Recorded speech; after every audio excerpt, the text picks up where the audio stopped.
Do you know how many books Stephen King has published? Over 65 novels and novellas, over 200 short stories, so many other nonfiction and other books as well. With that long of a bibliography, it's no wonder he is widely considered the undeniable king of horror. So where does somebody like that get all of his inspiration from? Well, today we will find out 5 of the most interesting and most terrifying inspirations that Stephen King has ever had. And stay tuned until the end for an in-depth look of one of them.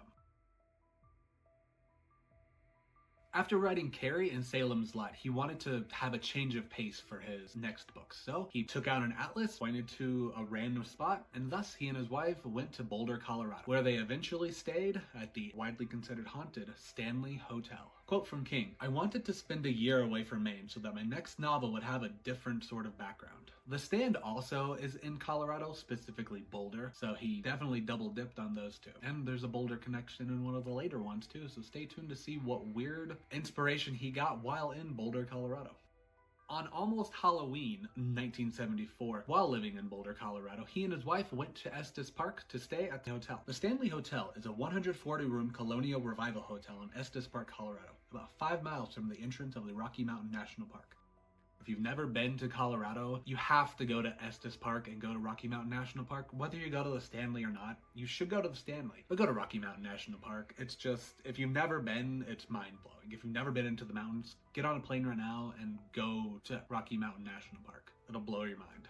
The Stanley was built by Freeland Stanley and opened on July 4th, 1909 as a resort and health retreat for sufferers of tuberculosis.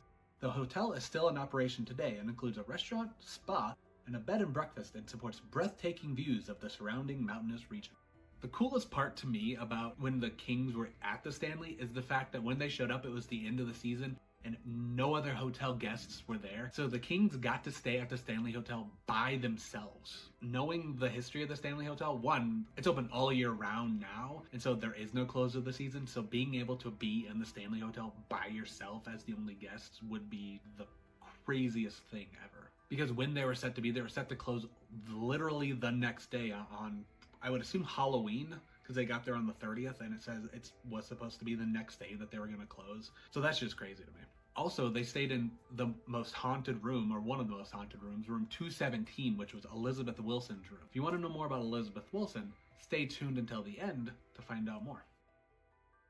After dinner that night when they arrived, King then went on a long walk around the hotel and ended up at the bar and started drinking. The bartender named Grady served him alcohol, and later that night he had a nightmare.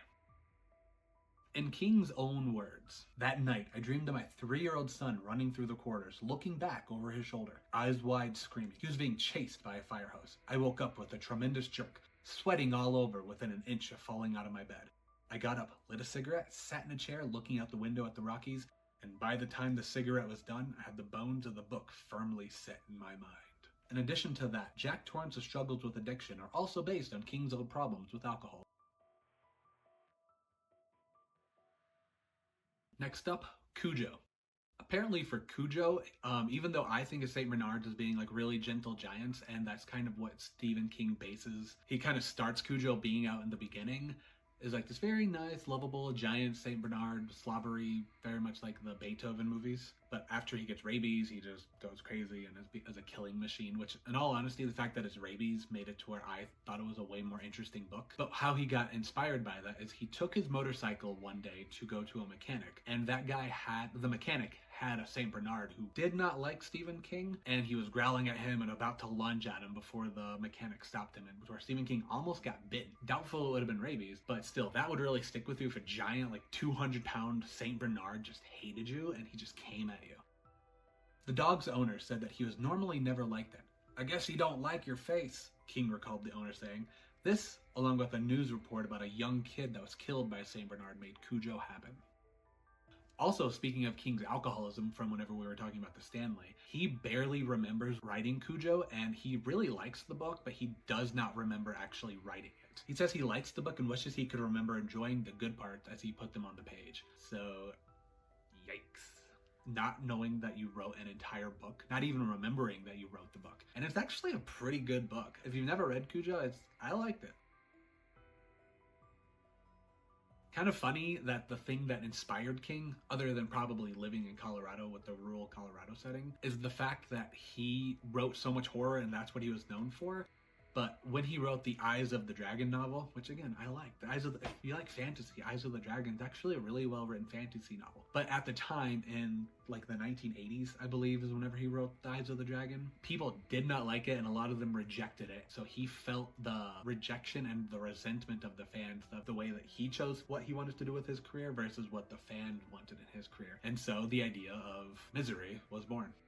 He says he felt chained to horror fiction, and in addition to that, Annie Wilkes was inspired by King's addiction, calling Annie his drug problem, and in an interview with Rolling Stone, he said, "Annie Wilkes is cocaine. She was my #1 fan." He was also inspired by the idea from another novel called The Man Who Likes Dickens by Evelyn Waugh. In that story, a man holds another man captive and forces him to read Charles Dickens aloud. King said he pondered what it would be like if the man had managed to capture Dickens himself. Back once again to Boulder, Colorado. This is probably the weirdest one to me. King's car broke down, and so they took it to the shop, it got fixed, and instead of taking a taxi to the car, which was only 3 miles away, so he decided to walk, and Stephen King, weirdly enough, was wearing cowboy boots, and on the way there, he walked over a bridge. And walking over that bridge made a specific sound that he found really interesting. And so while he was walking over that bridge, he thought about the sound. This made him think about the fairy tale, The Three Billy Goats Gruff. And he considered the possibility that a troll might be living underneath the bridge. King then began to formulate his own story about a troll living underneath the bridge. Only, in this case, the bridge was the city of Bangor, Maine, which later was renamed Derry, Maine. And the troll was Pennywise. King was also inspired by the sewer system of Bangor, Maine, which, if you can remember in it, whether it be the book or the movie, the sewer system played a really big role in the story. And so actually that being a real life thing in a city, very weird. And to round out the 5, Pet Sematary. King considers this to be his most horrifying and creepiest book, so much so that after he wrote it and he read it again, he put it into a drawer, and it only saw the light of day and was published because he needed to get out of a contract with another publishing company in order to go to another publishing company. So he had the book and just gave it to him so he could get out of the contract. Even his wife thought it was a little bit too much. The way he puts it, Pet Sematary is the one where King thinks he has gone too far. King says that according to letters he receives, that The Shining is the one that most people find the scariest, but after finishing Pet Sematary, he completely disagrees with everybody. What inspired him was back in 1979. King was the writer-in-residence at his alma mater, the University of Maine. They rented a house that had if you've seen Pet Sematary, you'll know it's like basically the same house that they rented and the same type of road. It's the exact same thing. Busy road, rural house, and then woods and everything behind the house. And so that whole thing was all like real, which probably hit a little bit too close to home, which is why he thinks it's the one that went too far. And the creepiest and scariest thing was that his daughter had a cat. The cat got ran over in the road. And then his son ran towards the road a little bit later. I think he was 2. And his son almost got ran over. King had to run to get his son in order to stop him from getting ran over. And that is the thing where it's like he didn't, in the book, he doesn't stop him. And then the whole Pet Sematary thing happens, and he said there was a Pet Sematary, and it was actually spelled the same way as the book and in the movie. The way King put it, I can remember crossing the road and thinking that the cat had been killed in the road. And I thought, what if a kid died in that road? And we had this experience with my son Owen running towards the road where I had just grabbed him and pulled him back. And the two things just came together. On one side of this 2-lane highway was the idea of what if the cat came back, and on the other side of the highway was if the kid came back. So that when I reached out the other side, I had been galvanized by the idea, but not in any melodramatic way. I knew immediately that it was a novel. So like I said, basically King's daughter's cat died, and then shortly later, their son almost met the same fate.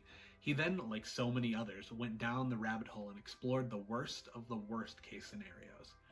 And once again, not that it's always a good thing, but writers always write what they know. And that's it. Which one did you find the most interesting? What about the most terrifying? For me, the most terrifying is definitely Pet Sematary. I can't even imagine like the actualness of it happening. No, that's just too terrifying. But the most interesting though is, and always will be, The Shining. I always have a soft spot for the Stanley Hotel and The Shining. Speaking of, make sure you subscribe so you can stay up to date on something special involving The Shining and the Stanley Hotel coming up soon. And if you want more of The Shining and Stanley Hotel, check out this video here, where I go over The Shining and the Stanley Hotel in great detail. And until next time, thank you for watching.